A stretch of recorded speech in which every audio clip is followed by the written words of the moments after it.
দিদি number one খেলতে গিয়েও শেষমেশ আর খেলতেই পারলাম না। তাহলে কি হলো পুরো ভিডিওটা তার জন্য দেখো। হ্যালো এভরিওয়ান, সকাল সকাল তো একদম রেডি হয়ে নিয়েছি।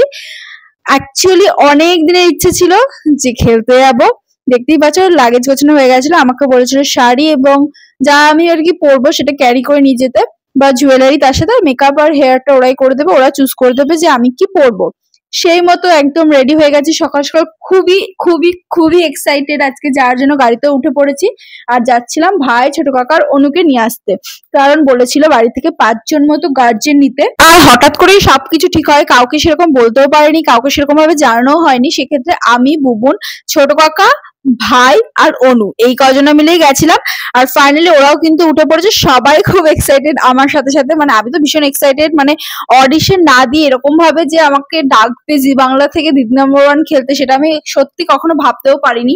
যেটা সত্যি আমার মানে স্বপ্ন বলতে পারো। আমার তো অনেকদিন ইচ্ছে ছিল খেলতে যাব। আর এখানে সবাই আমার সাথে সাথে এক্সাইটেড, সবাই বলছিল তুই পারবি, ভালো করে খেলবি। আর খেলার থেকে মানে প্রাইজ এটার থেকেও বড় কথা যে রচনাদির সাথে খেলবো, সেই ছোট্টবেলা থেকে দেখে আসছি দিদি নাম্বার ওয়ান, সেখানে আজকে আমি খেলতে যাচ্ছি। সেটা ভয় আনন্দ দুটোই মনে কিন্তু আমার কাজ করছিল। আর একটু রিলসও বানিয়ে নিচ্ছিলাম। একটা সুন্দর মুহূর্ত যাচ্ছি, কিছু রিলস ক্যাপচার করলে না করলে হয়, আর তোমাদের সাথে যে শেয়ার করবো না সেটাও তো হতে পারে না। সেরকমই আমি কিছু ভিডিওস, মানে খুবই অল্প ভিডিওস নিয়ে নিয়েছিলাম, কারণ সেখানে কি টাইমও পাইনি একদমই। আর ফোনটা আমার কাছে ছিল না, যেটুকু পেরেছি সেটুকু তোমার সাথে আমি ভিডিও করে নিয়েছি। আর ভিডিও করা অ্যালাউ ছিল না, লুকিয়ে চুরি যেটুকু করতে পেরেছি সেটুকুই। এবার বলি তোমাদেরকে কেন আমি খেলতে গিয়েও খেলতে পারলাম না। পারলাম না বলা ভুল, সত্যিই পারতাম না। কিন্তু আমার প্যান কার্ড আর আধার কার্ড ওটা মাস্ট লাগতোই, বাট আমি দুটোর মধ্যে একটাও ক্যারি করিনি।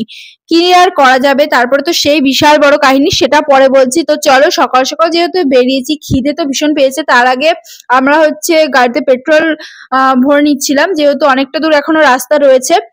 আর আমরা দাঁড়িয়ে পড়েছিলাম রাস্তার পাশে একটা ধাবা বলতে পারো, নাকি রেস্টুরেন্ট, ধাবাই বলা চলে এটাকে। খুব টেস্টি খাবার করে এখানটায়। সকাল তখন বাজে প্রায় 10টা মতো, আর আমাদের কল টাইম ছিল সকাল 11:30টায়।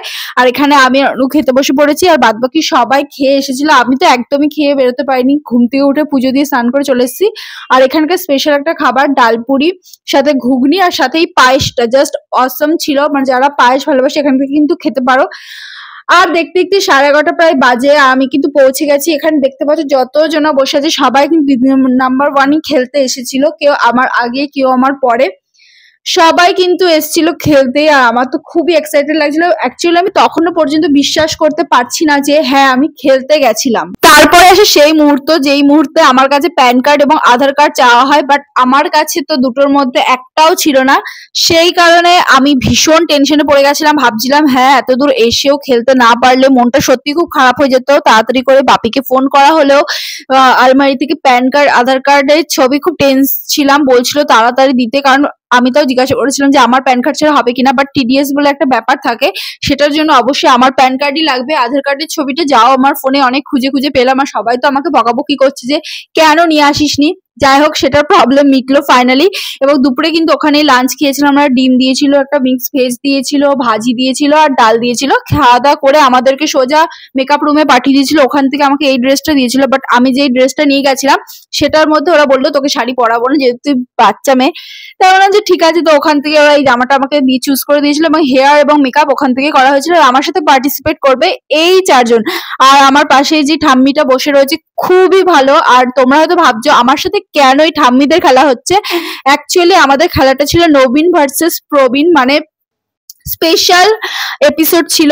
ওই জন্য 2জন নবীন ছিল আর 2জন প্রবীণ। ওই পাশে আমাদের সাথে যে কজন খেলেছে, মানে আমার সাথে যে কজন খেলেছে সবাই কিন্তু খুবই ভালো ছিল। খুবই মানে ঝগড়া করতে একদম ইচ্ছা করছিল না, বাট আমাদের লিটারেলি জোর করে ঝগড়া করানো হয়েছে, এটাই যেহেতু খেলা ছিল। আদারওয়াইজ সব ঠিকঠাক ছিল। আর এখানে আমি যেহেতু সেটে ছিলাম, ওই জন্য অনু কিন্তু ক্লিপগুলো নিয়ে রেখেছে, আমি কিন্তু ক্লিপগুলোর মধ্যে নেই। অবশ্যই কিন্তু আমার এপিসোডটা তোমরা দেখো, সেপ্টেম্বরের 3 তারিখে হবে বিকেল 4:30টায় জি বাংলায়।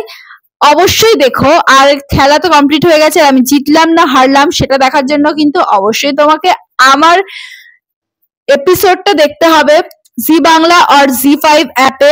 সেপ্টেম্বরের 3 তারিখে দেবে, অবশ্যই দেখো। আমি তো ভীষণ এক্সাইটেড। আর জানি তোমরাও হয়তো এক্সাইটেড জানার জন্য, আগ্রহী যে আমি জিতলাম নাকি হারলাম। সবার মুখের অবস্থা দেখতে পাচ্ছ, আমার প্রচন্ড মাথা যন্ত্রণা করছিল, মানে প্রচন্ড। আসতে গিয়ে তো যারা একটু মানে গাড়িতে চলে বমি টমি হয় সেই দলে আমি রয়েছি, আসতে গিয়েও করেছি এবং যাওয়ার সময় তো ভীষণ শরীর খারাপ লাগছিল। তার মধ্যে কলকাতার রাস্তায় যে জ্যাম, কি আর বলবো। রাস্তায় যে কখন ঘুমিয়ে পড়েছিলাম সেটা আমি নিজেও টের পাইনি, তাই জন্য আর ক্লিপ নেওয়া হয়নি। বাড়ি পৌঁছানো আস্তে আস্তে প্রায় আমাদের রাত 12:30 বেজে গেছিল। আমরা বেরিয়েছিলাম সকাল 9টায় আর এসেছি রাত 12:30টায়। তো আজকে সারাদিনটা খুবই আনন্দে কাটলো, খুবই মজায় কাটলো। আর কেমন লাগলো তোমাদের ভিডিওটা অবশ্যই